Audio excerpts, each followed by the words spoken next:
رمضان يا رمضان يا نفحة الرحمن. السلام عليكم ورحمة الله وبركاته. walaashina joogto bci life style falan hadaan ugu cusubtaa subscribe noo saar hadaa hore nula joogtay aad iyo aad u mahadsantahay guys. Boxkan waxa ku jira waa decorkii ramadaanka aan u dalbo waaye ramadaan decorationki waaye. ha ahaato ma xumee waxaan hilmaamay inaan duubo markan unboxingka ku sameynay furay boxyada alaabaha noogu imaadeen waaba hilmaamo niyadeeda way ka baxday ilaahay amarkii alaabtii anoo furay oo alaabihii qaar ka mid ah xitaa sii furfuray yaa waxaan soo xasuustay inaan duubi rabay. marka maalmahan update ma ahayn bilahan maalmahan waxaan u dhahay sanadkii last year sanadkii la soo dhaafay 2025 dhan update maan ahayn youtube-ka waan ka maqnaa. hadda waxaan is soo update gareynayaa hadda sanadkan rajeynaya inaan is soo update gareeyo maxaa la dhihi jiray ramadaanka dhikorkiisa hadda waa kana inkastoo box kun baan furay alaabi ma furfurin haddaan isla fiirinaynaa maxaa la dhihi jiray rootiinadii hadda waxyaabihii dhan waa idiin soo gelin doonaa. aad iyo aad u mahadsantihiin muuqaalkan meel dheer hala gaarsiiyo soo dhawaada insha so boxka markaa furnay waxa ugu horeey naga soo horbaxay waa bishan ayadana waxa waa caadi maahan feenuusi ay waxa soo galataa suranee waxaan ku dhahay ramadaanka guriga in laga dareemo waa bil qurux badan oo khayreysan inay noo imaado in la dareemo waaye bisha kaliya martida nagu 12 bilood oo wax soo cuneynay oo maxaa la dhihi jiray waxaarna soo sameynay halkan bil waa bisha cibaado la soomaayay ilaahay subxaanahu wa tacaala anaga aqbalay bishan hadda igu soo horbaxday maasha Allah aad ay qurux badan tahay weyla inkastoo yarayarta xoogaha zaaid inay weynta umaleena marka online ka arkay wax next iga soo bax boxka waxa waaye day of Ramadan maalin kasta Ramadan ka taariikh 1 markay tahay day 1 Ramadan day 2 day 3 day 4 adi ilaa day 30 ama 31 ka waxa waaye aagashane wuxuu ku xasuusanay maalinta Ramadaanka uu ku maray maalin walba Ramadaan markii day 1 laga gudbo day 2 aagashane day 3 aagashane saas la waadin ko fahmaysiin marka meesha saddex nagu jira asaga waa furayna hadda waxa rabaa in aad galiyo nambaradii iyo wax sidii macnaha wax walba xirxiran yihiin ma aqaan sida loo sameeyo marka waxa rabaa inaan isku dayo oo sameeyo marka way iska fududeed hadda day of Ramadan ka calaamad waatan iyo bishi kaliya waxa la gelinayaa geedkaas yar ee wadataa oo la gelinayaa stand waaye kaasa saare dan nambaradana waxa waa geeda kale ee wadataa ayadana oo sursureysid inaba caadi maahan waxa ku dheer Ramadaanka si ana inaba caadi heena ugu diyaar garoobeyna idinkana waxaan rajeynayaa nabad caafimaad barwaaqo inaa ugu diyaar garoodaan maxaa la dhihi jiray bishii cibaadadana way tahay si fiican u cibaadeysan ilaahay ku cibaadada la aqbalo waxa naga dhigo istaankeeda waxa bishii markaan istaankeeda day of Ramadaanka maalmihii Ramadaanka tii lagu xisaabsanay markaa istaankeeda geliyay hadda waxa ii soo dhiman in kaliya inaan nambarada geliyo marka hadda bacdaas kale waxa ka furayno ku jira waxa waaye nambaradii macnaha maalmihii waaye maalmaha soonka uu marayay meeshana uu qornaayeen waaye wakaasa markii maalin day 1 waaye hadda 01 geliyay waa day 1 of Ramadan maalinta day 1 ka saasa u gashanaysaa in day 2 also markii la gaaro waxa waaye wakaasa day 2 ya gashanaysaa Ramadaanka maalinta labaad marka wada taqaan dikorkan inaba caadi maahan waxa waaye Ramadaanka dartiisa u dalabe waxa waaye Ramadaanka soo qurux badan maxaa u Ramadaano oo maalin walba Ramadaanka inaga dhubino xaquu maraya maanta Ramadaanka meequu ahaa maalintee la jooga waxyaabahaas aan dhihi darteed ayda tan aad u hel aad u qurux badan waxa saaran kartaa TV stand-kaaga meesha aad jecesha miiska fadhiga agtiisa ku yaalo wuxuu ahaadaba tan Ramadaankaas taas bacdu darbiga lagu xiree Ramadaan Kariima ku qoran meesha rabtaa ku xiran kartaa darbiga ku xiran kartaa albaabka ku meesha rabtaa ku xiran kartaa next waxaan noo soo baxay Ramadaan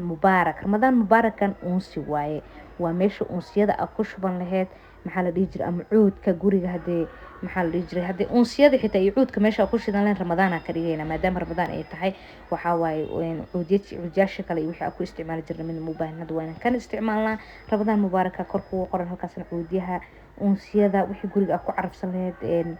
ku shubanaysa inaba caadi maahan labadaas guud ku shubanaysa ayagana fuuqata u taa dabooladoodii inaba caadi maahan quruxda walaha laga sheekan karo meeshaas waa dabooladii cuudadka markii aad ku shubtid ama uunsiga aad ku shubtid maxaa la dhihi jiray daboolkooda saaraysa qurux waa walahi zaaid laga sheekan karo waxa ku dhahay Ramadaankan waa suula ahaybo in ilaahay nabad ugu gaarsiiyo caafimaad bishi waa hada meeshaas calaamada xidiga iyo bisha oo ku qorneed maxaa la dhihi jiray ku sawirneed waaye way ka baxsan marka walba way kala baxsan aad isku xirxirta waa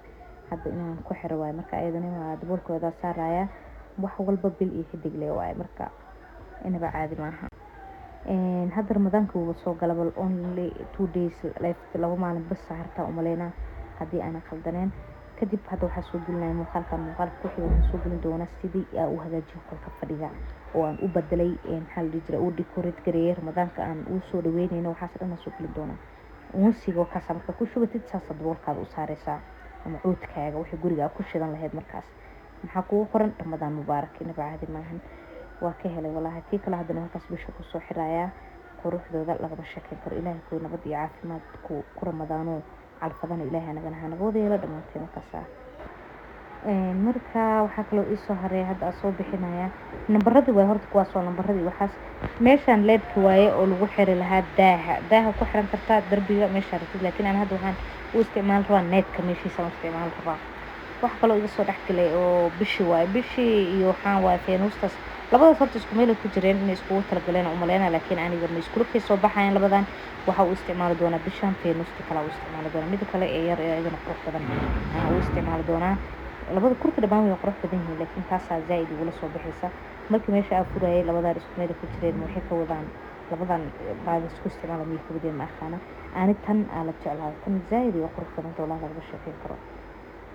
alaabahan batriyada Ramadaantii hore wala zaid u waayay kuwa helana waxa waay mukeeraanaan marba nooc waay hadda waa ku dalbado waxa ay batriyada wax dhan waa dalbaday marka laga sheekeyn karo tan ku soo bixisa taageero tan rabaa inaan ku isticmaalo waxa dhigan kartaa fadhiga geeskiisa meesha oo laba dhaxda misir ama stuuliyo dhiganay waa saarnaysa TV stand ka saaraysa hadar meel baa suraysa inaba caadi maan calaamadaha Ramadaanka guriga inay ka muuqdaan bisha Ramadaan ee martida noo ah way aad bay u qurux badan tahay Ilaahay subhanahu wa ta'ala noo ziyaad inta haysanaysiyo faanuusiyaas ayagana madowga iyo cadaanka goldiga intaas isku jira ayagana meelaha u isticmaali doonaa xal dhijir waa isla arki doonaa bari Ilaahay imaam bari dambe ayaan decorate garan doonaa guriga halkaas waxa kale oo jamaradan ana dalbaday maradii waxa weeraan agal saaray fadhiga loo isticmaalayo waa cream iyo black waxyaabo kale iyo marka kana jeclaaday hadda waxa raba gold iyo inaa ka dhigo fadhiga cream aan ka dhigo that's why aan kalarkaas u dalbaday meeshan waxa ku jiro kala barkimahan laba isku jiraan ayagana leer ay qabaan hadhow waa arki doontaan insha Allah marka isticmaala bateriyaal gelinaya nala shidaan marka nalkaas Ramadaan mubaarak ku macnaha uu soo saaray Ramadaan mubaarak soo qoran uu soo saaraya kuwa nal qabin iyo kuwa nal lahayn waa marka kasa bac kasta waxa ku jirto 2 xabo 4 xabo waaye maxaa la dhihi 6 xabo bilukaafiyash ka dalbaday 2 leer iyo kuwa leer lahayn waaye 4 kale leer lahayn waaye intaas ku soo gabgabo muuqaalkeena waxa ku warbirina sidaan u decorate gareynayno xasran waa soo gelin doona aad iyo aad u mahadsantiin waxa idin kaga tagay